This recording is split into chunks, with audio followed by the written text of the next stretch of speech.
optimal minimal. At this altitude, I can run flat out for a half mile before my hands start shaking. Can I ask you a personal question?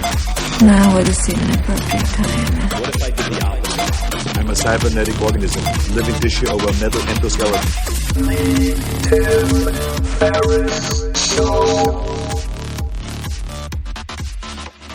This episode is brought to you by AG1, the daily foundational nutritional supplement that supports whole body health. And I do get asked a lot what I would take if I could only take one supplement. And the true answer is invariably AG1. It simply covers a ton of bases. I usually drink it in the mornings and frequently take their travel packs with me on the road. So what is AG1? AG1 is a science-driven formulation of vitamins, probiotics, and whole food sourced nutrients. In a single scoop, AG1 gives you support for the brain, gut, and immune system. So take ownership of your health and try AG1 today. You will get a free 1-year supply of vitamin D and 5 free AG1 travel packs with your first subscription purchase.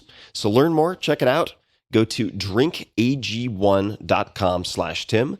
That's drinkag1, the number 1, drinkag1.com/Tim. Last time, drinkag1.com/Tim. Check it out. Hello, boys and girls, ladies and germs. This is Tim Ferriss, and welcome to another episode of The Tim Ferriss Show.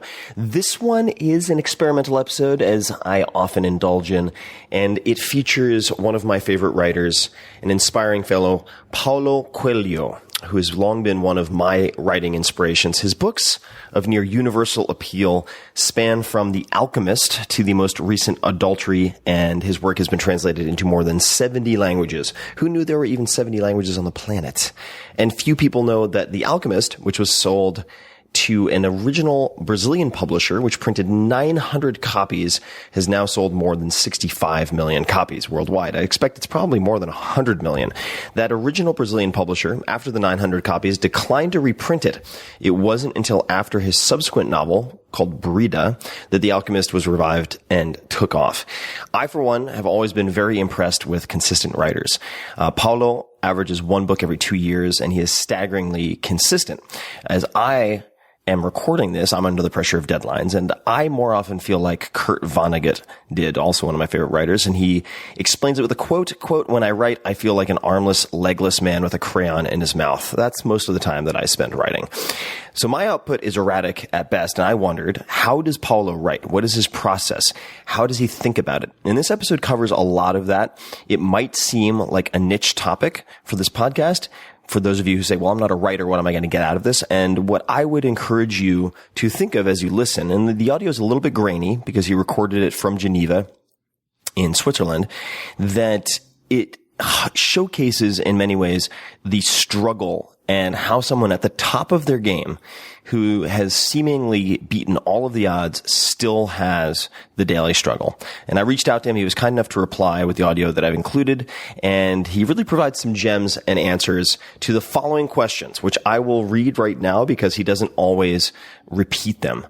And here we go. So the first is, when on deadline, what is the first thing you do in the morning? What does your daily schedule look like? Do you take any days off? And what determines if you've had a, quote, successful, end quote, writing day? The next, how do you capture ideas that might be helpful in your writing? These days, what software and tools do you use for writing? Next, how much of your books do you visualize or outline up front versus writing organically piece by piece? In other words, how much of the story arc have you decided before you start writing? Let's take 2 books as examples, The Alchemist and Aleph, Aleph. Otherwise, how did the process differ for these 2 books? What are your most common mistakes that you see first-time novelists making, most common weaknesses? Do you base your characters on real people? Why or why not? If not, how do you develop those characters? And then last, what are the 2 to 3 things you personally find most invigorating or helpful when you're stuck or feel stagnated with writing/ideas? Do you have a team of any type, researchers, etc., who help you? And he also offered a few other suggestions. The first is some context. The sentence in Alice in Wonderland that he mentions is, "Begin at the beginning," the king said gravely, "and go on till you come to the end. Then stop." That is it.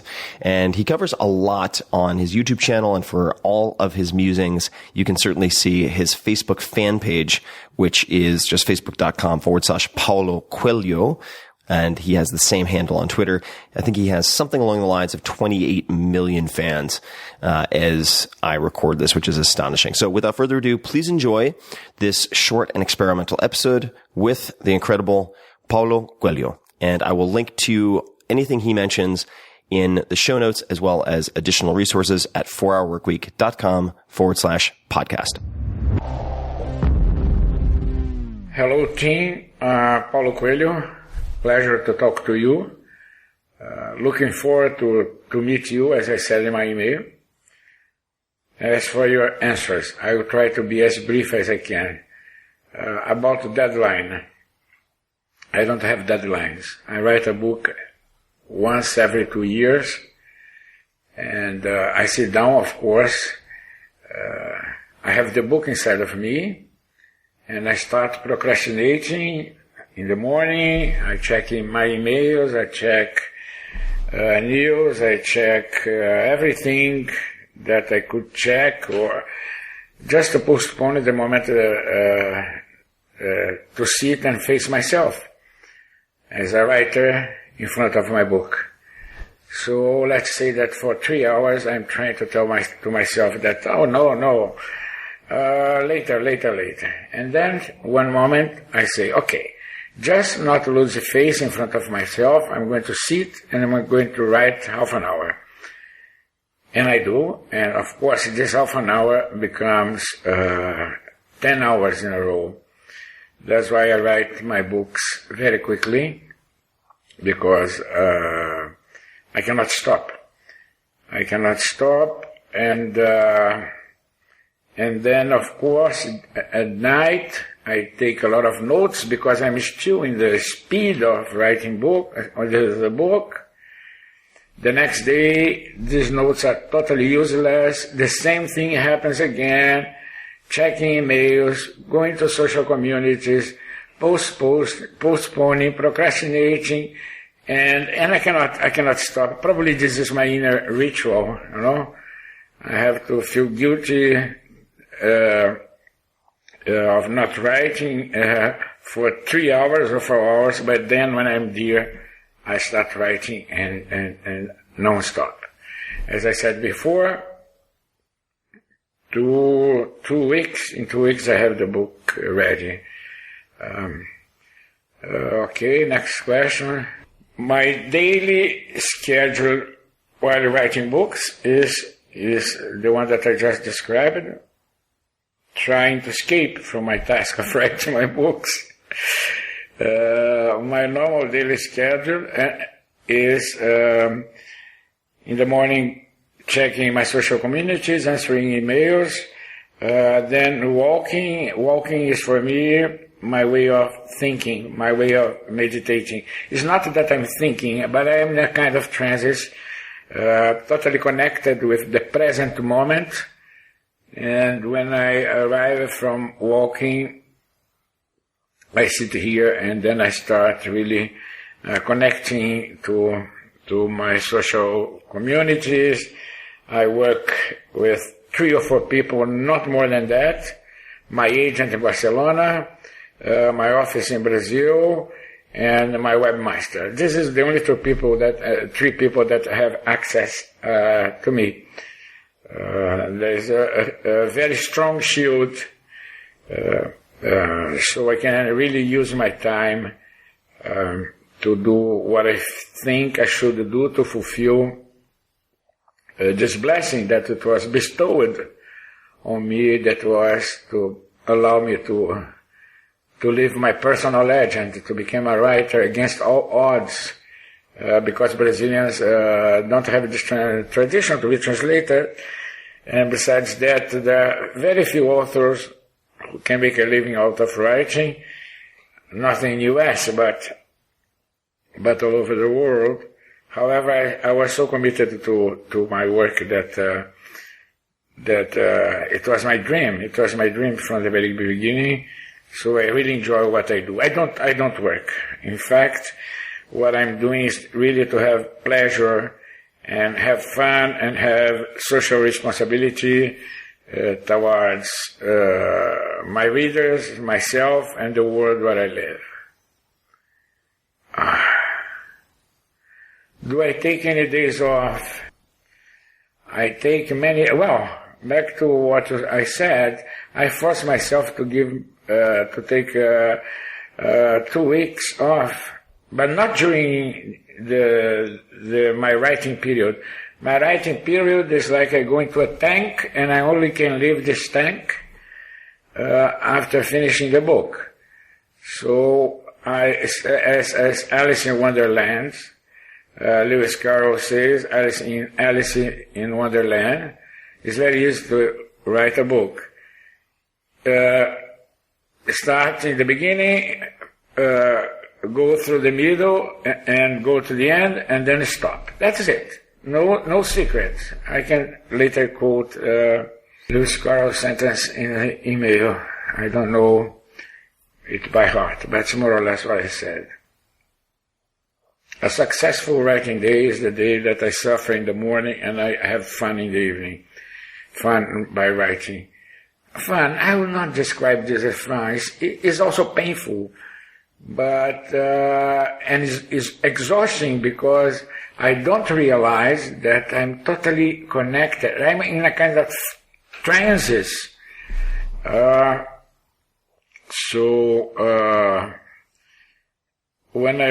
When I go to bed after 10 hours working, the adrenaline is still circulating in my blood.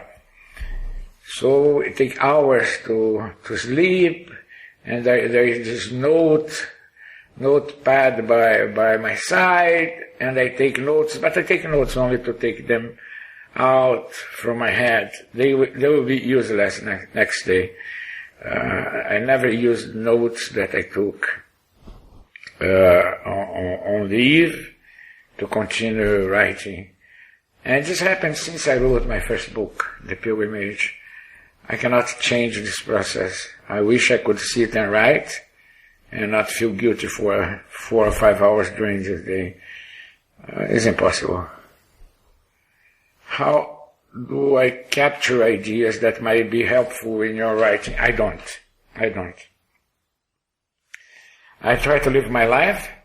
I do live my life.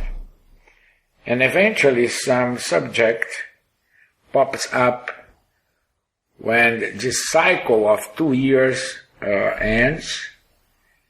And there are several layers of ideas, I think, I'm going to write a book about this, and then I start, and then the second, and then the third. But hidden behind all these books that are not ready to be written or should never be written, it is the book that I want to be written, that I want to write. So, and it is the book that wants to be written. I think it is much more a decision from the book than from the writer. And then when you discover the first sentence, behind this first sentence there is a thread that takes you to the last sentence of the book. Let's say, let me give you an example. When I wrote The Alchemist, I want to write a metaphor about me, about my life. And to be honest, I don't know why did I choose a shepherd boy. I never been a shepherd. I did not do any research on shepherds, not even in Islam. I heard someone when I was in Israel mentioning the 5 precepts of Islam, but the book was there. I think that when you write a book, as it is written in The Alchemist, you connect to the soul of the world. You connect to this energy that I call inspiration. Everybody calls inspiration. And then there's not that such effort to write it. As for Aleph, I took this Trans-Siberian journey in 2006, and I never thought I would be able to write a book on it. Why? Because it's so difficult to explain this point that contains everything. So I lived my experience traveling for 3 months. I met this aleph, this point, but I thought I would be unable to write about it. And then one day, 2 years ago, I was talking to a friend, and she said, "Why don't you write about the Trans-Siberian? No, this long trip." I said, first, because I don't feel like writing this. Second, because it's not every single experience that I have in my life that I want to write. On the opposite. I write about a few experiences, but not all of them. But, well, and then, 3 days later, I got this inspiration. Yes, I should write. The book is ready. And I started the book with a word that normally you don't start a book. It is no. Nobody starts a book saying no. It's considered to be a bad vibe. That said, the book is now, at the moment that I'm recording this interview, #1 everywhere. It was released 2 weeks ago in Germany, and it went to #3 1 week ago, and then this week #2.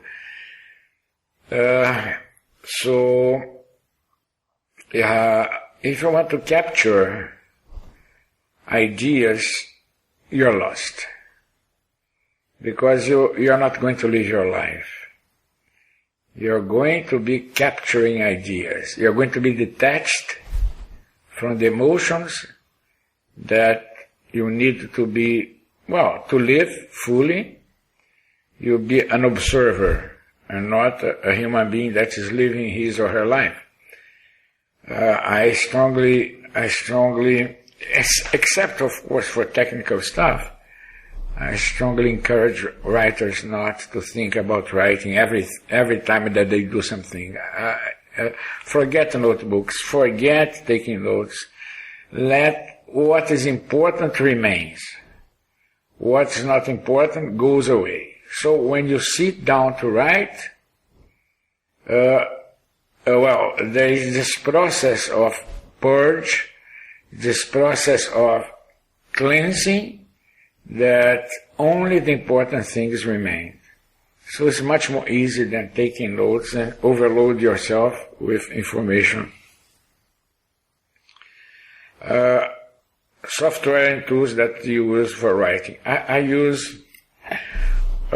would like to elaborate more. I don't want this podcast to be very long. I know that it is a blog, but basically I use Word, and that's all. That's all.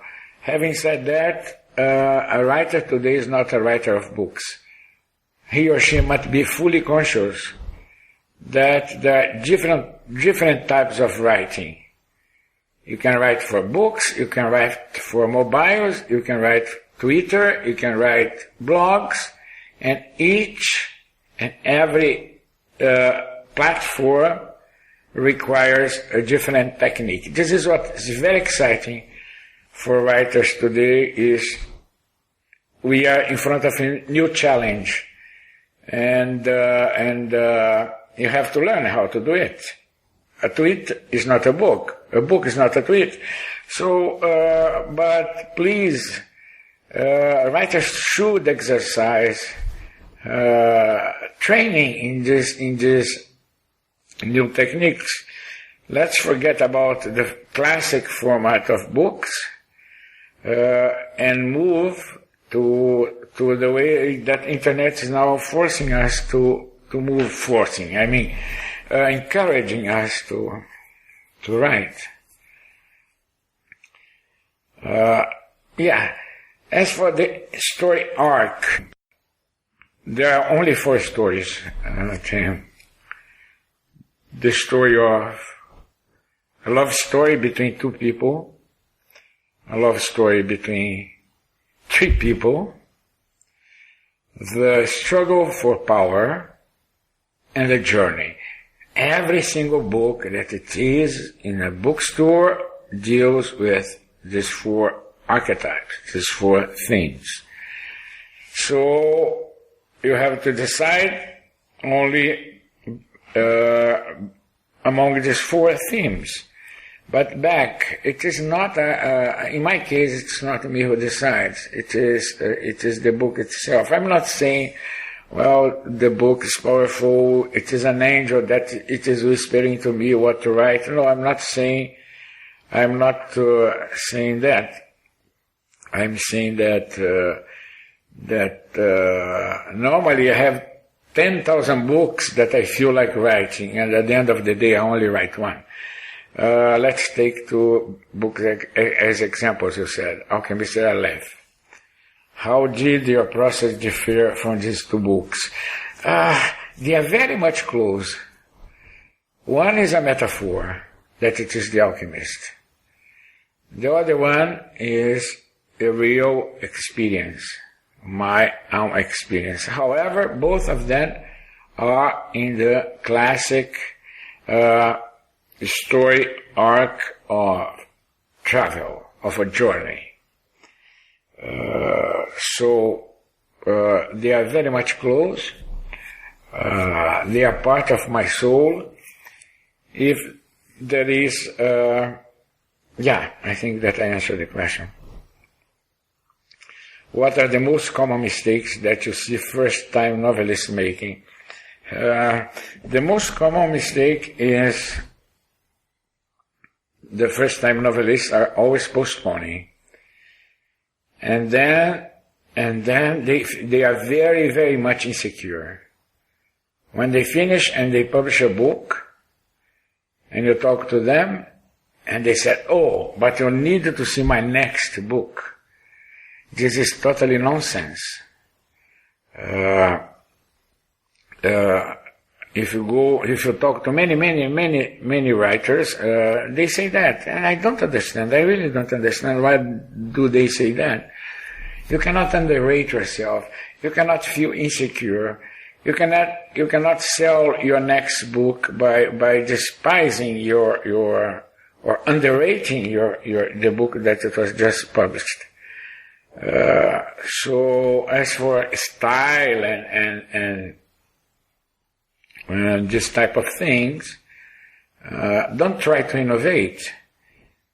I mean, you can innovate in Twitter, Facebook, books, mobiles, but don't try to innovate storytelling. Storytelling is since the dawn of times, and it is magical and tell a good story. I see people trying to work so much in style, finding different ways to tell the same thing. That is like fashion, Style is the dress, but the dress does not dictate what is inside the dress, the person. So what counts is the person inside the dress, not the dress itself. Of course, you need to write with good taste, and another advice that I would give is that keep it simple. Keep it simple. Trust your reader. He or she has a lot of imagination. Don't try to describe things. Give a hint, and they will fulfill this hint with their own imaginations. That's why I'm so reluctant to sell the rights of my book to movies, because there you have everything. The reader does not need to think.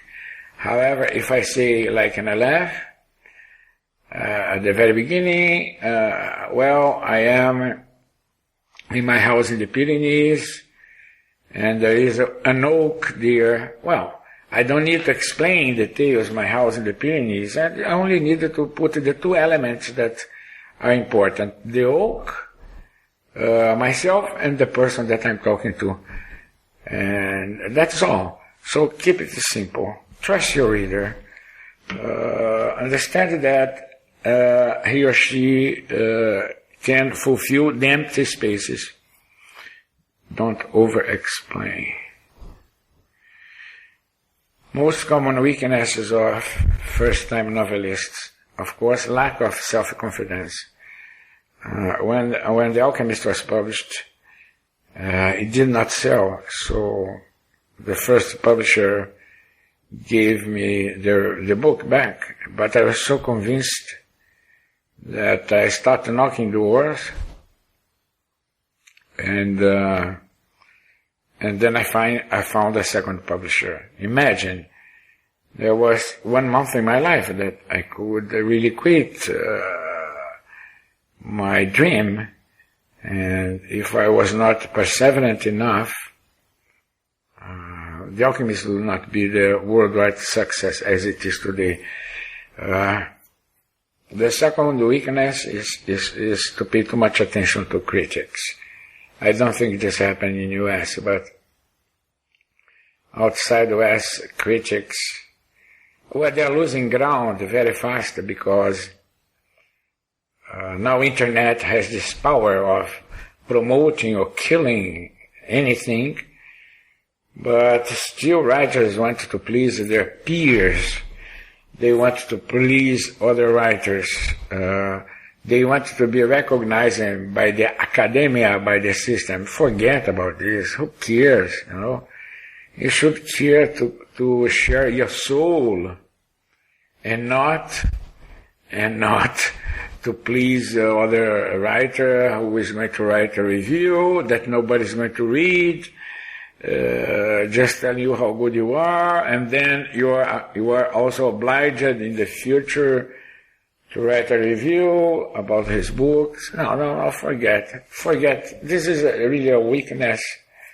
Don't pay attention, and also don't answer to reviewers. Don't answer to critics. Do I base my characters in real people? Depends. In many books, yes. Aleph, of course. The Pilgrimage, my first book, yes, non-fiction. The Valkyries, but yes, you cannot take something out of nothing. So when you write a book, you use your experience, not your conscious experience, but things that are important, as I said, and that remains in you. And I don't develop my characters. I give them free rein. They guide me.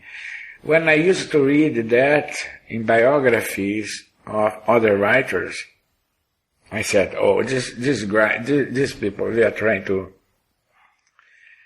cheat me because, come on, how can a character guide a writer? They are just trying to make it very mystical, very, like they were in an ivory tower." But in fact, when I started writing, I saw that this is totally true. Except, of course, for some books that should be based in concrete experiences. In my case, it is The Pilgrimage, Valkyries, and Aleph. What are the 2-3 things I find most invigorating or helpful when you are stuck or feel stagnated with writing ideas? Okay, there is only one thing.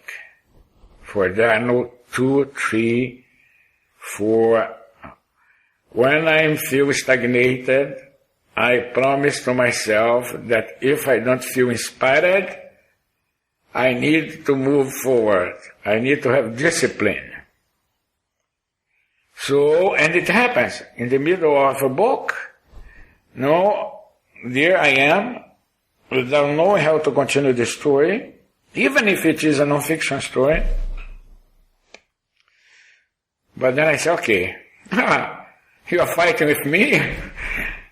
Your book are fighting with me? Okay. I'm going to sit here and I'm not going to leave you alone until I find my way out of this crossroads. And then it may take 10 minutes, it may take 10 hours, but if you don't have discipline enough, you don't move forward.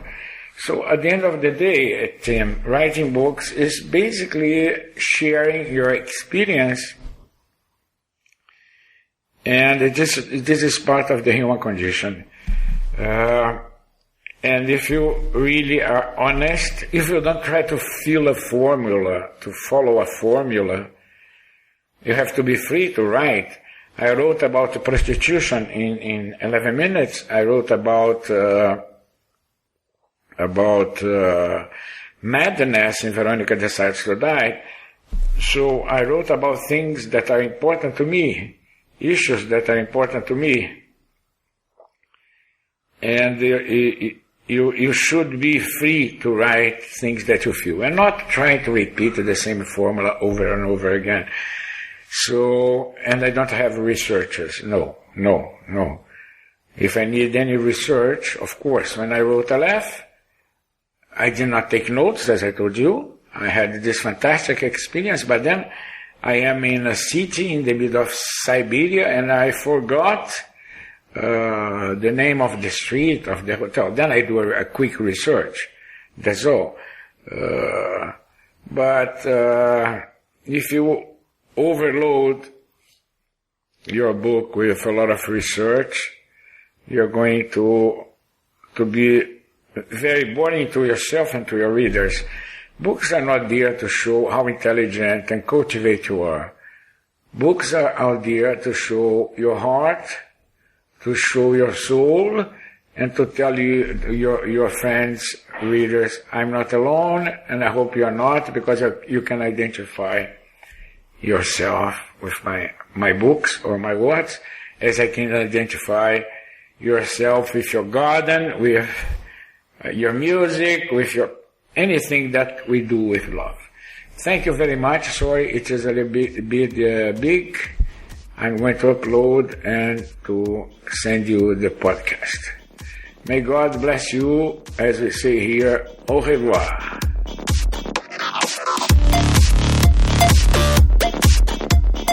Hey guys, this is Tim again. Just a few more things before you take off. Number one, this is 5 Bullet Friday.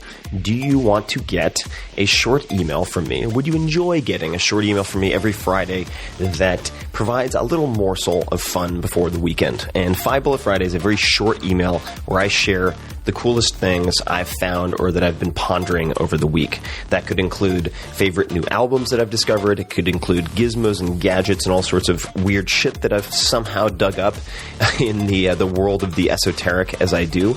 It could include favorite articles that I've read and that I've shared with my close friends, for instance. And it's very short. It's just a little tiny bite of goodness before you head off for the weekend. So if you want to receive that, check it out. Just go to 4hourworkweek.com. That's 4hourworkweek.com, all spelled out, and just drop in your email, and you will get the very next one. And if you sign up, I hope you enjoy it.